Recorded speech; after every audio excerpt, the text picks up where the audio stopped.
Yo, what's going on, guys? It's Jack and welcome back to another video. So I guess the big thing this year was that we might not get a new Call of Duty, and then it was denied, and we were pretty much guaranteed that we were getting a new Call of Duty.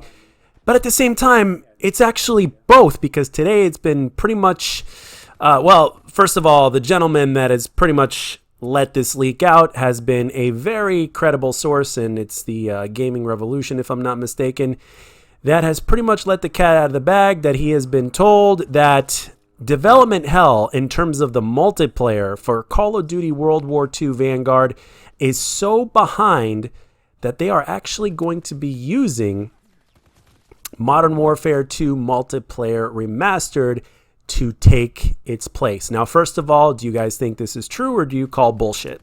Now, here is the thing. It is definitely possible that this may be true. Obviously, I'm going to take his word for it, because ever since 2019 with Modern Warfare, or maybe even before then, but for Modern Warfare specifically, because that's when I became aware of the gentleman, the man hasn't been wrong. The man hasn't been wrong, and all these inside sources and the leaks have not been wrong.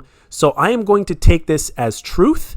And on one hand, it's almost kind of a good thing, and on the other hand, it's actually a letdown, because for me personally, I think, now granted, they haven't been tested this time yet in terms of the way Activision is pulling the strings now more than ever, but Sledgehammer Games, in my eyes, is overall the most community-friendly studio out of the three.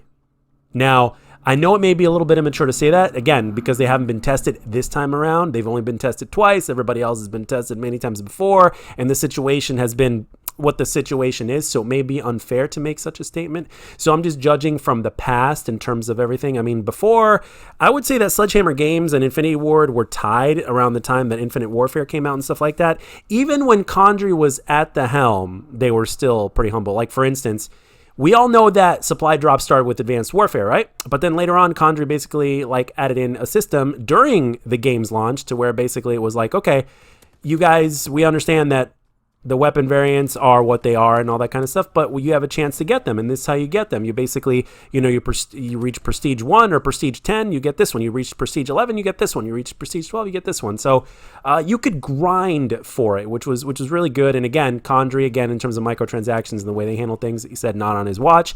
And twice in a row, both in Advanced Warfare in that aspect, and of course World War II, this game here, you could definitely grind and get the guns that you want. And they had multiple ways of doing it in this game here. So but anyway, going back on track here, with Modern Warfare 2 Remastered, I can tell you guys without a shadow of a doubt that I really do not give a damn. The only way I will even give a damn is if they were to release the 4.02 patch, which is the Robert Bowling patch, what is basically known. That patches up one-man army noob tubes, creates certain weapon balances and things like that going on in the game, and I guess fixes the tack insertion problem in free-for-all in order to address reverse boosting in free-for-all with attack inserts and stuff like that, which is how Sandy Ravage basically became so big with Booster Justice. And the man just had his birthday too, so if you guys hadn't had a chance, go and say hello to him on his Twitter, at Sandy Ravage. But by the time I'm recording this video, it's already 1:30 a.m. in the morning, but go figure.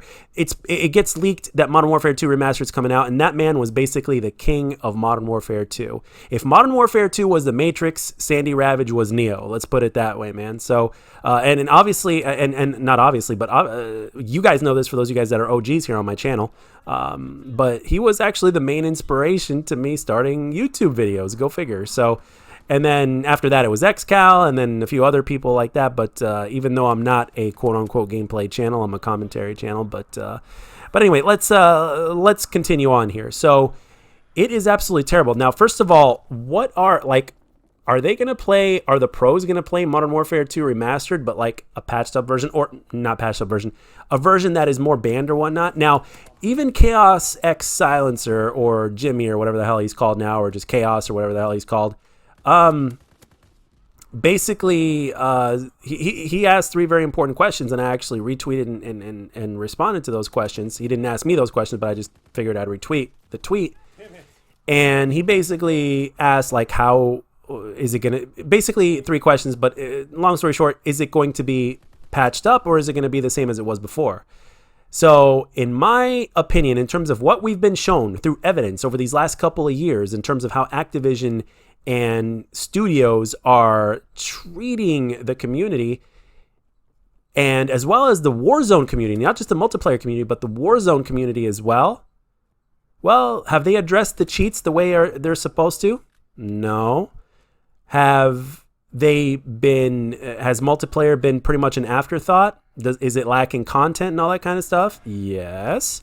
So what I'm thinking is, well, why would they patch that? Why would they fix Modern Warfare 2 from launch and stuff like that when they basically haven't really addressed the cheating aspect to Warzone? And by the way, this is kind of a little bit of a conspiracy, but I think, obviously if you're not a good Warzone player, you're probably not going to run into any cheaters at all, maybe, because like there are some average players that I've seen on Twitter that basically say, I haven't run into one single cheater and I'm pretty decent, but they may very well be average. So I think the better you are at the game, the more likely you're running into hackers. I think it's part of an algorithm. I wouldn't be surprised if they put all the hackers and all the really good players in one lobby, like in that sort of bracket of the matchmaking, and then the remaining would just be the guys that are the in-between, because the in-betweeners are the ones that they really want to cater to.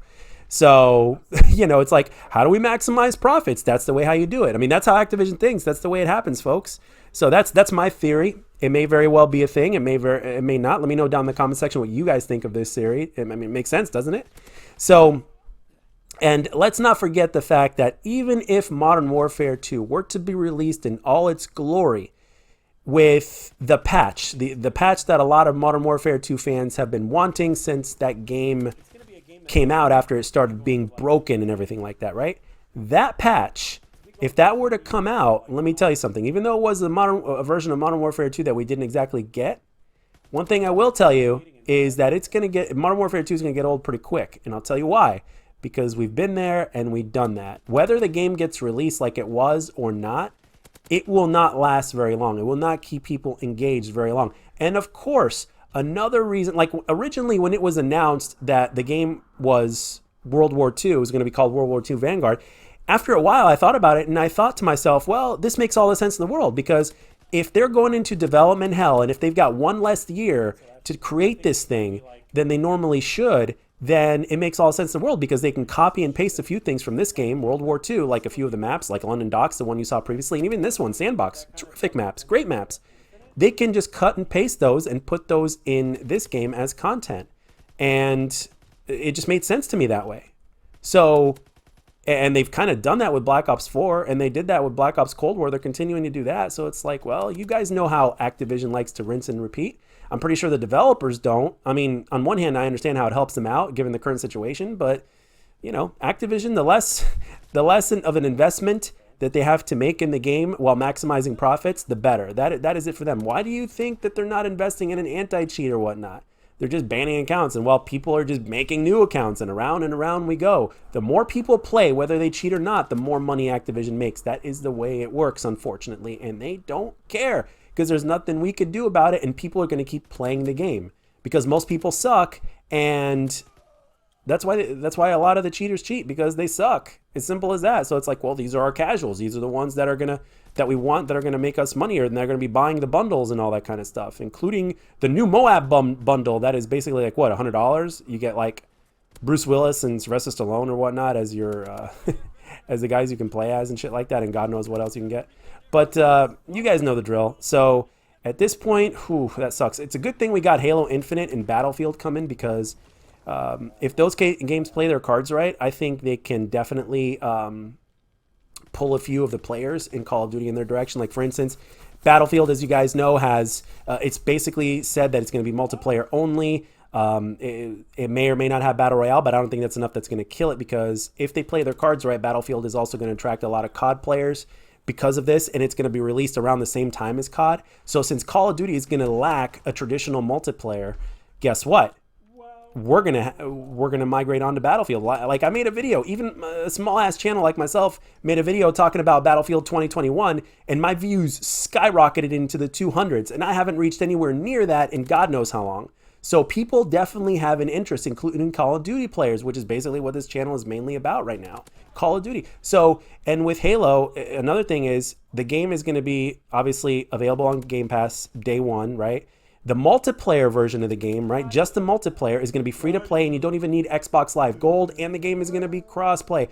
Like, and there might not even be a battle royale. I mean, in the future, there may be, you know, because the game is supposed to be like 10 years. It's supposed to be like a 10-year ordeal or whatnot. So the sky is the limit for Halo. And now that Call of Duty is doing whatever Call of Duty is doing, whatever you want to call it, and whatever words you want to say, you got all these other multiplayer shooters that may very well cater to us. I mean, believe it or not, even Halo can change the way it's been played. Now, granted, it could, if it's going to be a large game and a very successful game, there's going to be a lot of room for even Halo to change how it plays. You can have multiple different variations in game modes or versions of the game that could play completely different to cater to all sorts of different people. So, I mean, if people can implement Battle Royale into their games, why can't people implement different variations of multiplayer? I mean, Apex Legends is doing it with 3v3. But anyway, guys, let me know down in the comment section what you think of the news and what your opinions are on everything. And I hope you enjoyed it. I'll catch you guys in the next one.